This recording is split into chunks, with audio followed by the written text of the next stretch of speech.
السلام عليكم ورحمة الله وبركاته. هذا قيبتيني لباتي برنامج كيني أقوم كالا جنال كمحا عصب رمضان وناكتن جمعة وناكتن إذن هانتين با هل كيني كان بقالي دونا إلى الصفاشة وعن سؤال شاسدحية توانات شيك سورة وقدم بيسي سودكتي جوابتوا سورة كوثر سؤال شافري توانات شيك آيات أغير قرآنك جوابتوا ثم نظر su-aasha 15aad sheeg imise ayaa loo kala qaadaa qur-aanka xagga soo dejinta jawaabtu waa maka iyo madaniya. su-aasha 16aad sheeg aayadanka jawaabtu waa aayanaad. sheeg aalada badan ee qur-aanka jawaabtu waa faman yacmal mithqaala daratin khayran yarah waman yacmal mithqaala daratin yarah. su-aasha 18aad sheeg aayadda ugu cabsida badan qur-aanka jawaabtu waa ayatmacu kullu mri'in minhum an yudqala jannata naciim.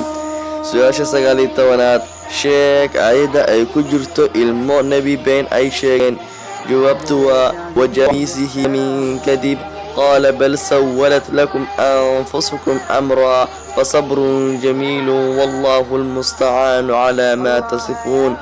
su-aasha 20aad sheeg aayadda ay yahuuda runta ku sheegeen waqaalat alyahuudu laysat النasaara calaa shayin waqaalat النasaara laysat alyahuudu calaa shayin wahum yatluuna alkitaab kadalika qaala aladiina laa yaclamuuna mithla qowlihim fallahu yaxkumu baynahum yowma alqiyaamati fima kanuu fiihi yakhtalifuun.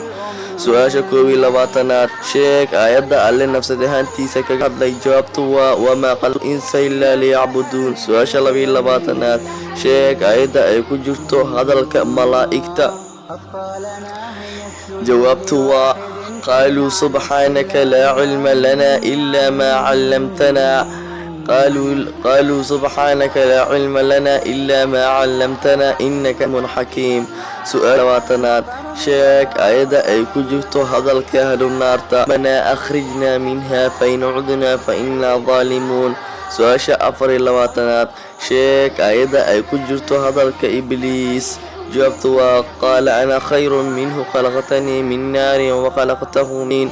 su-aasha 25aad sheeg aayadda ay ku sheeg aayadda ugu rajada badan qur-aanka uuna akhristo qofka rajada leh jawaabtu waa qul yaa cibaadiya aladiina asrafuu calaa anfusihim laa taqnaduu min raxmatillah ina allaha yakfiru dunuuba jamiica inahu huwa algafuuru raxiim. su-aasha 26aad sheeg aayadda ay ku jirto hadalka ahlu jannada jawaabtu waa waqaaluu alxamdu lilahi aladii adhaba cana alxasan ina rabbana lagafuurun shakuur. su-aasha 17 calaamadood oo ka madaha alle jawaabtu waa ina fii khalqi asamaawaati waalardi waاkhtilaafi alleyli waannahaari laaayaati liuli lalbaab. intaas ayaan kusoo koobayaa su-aalahayna.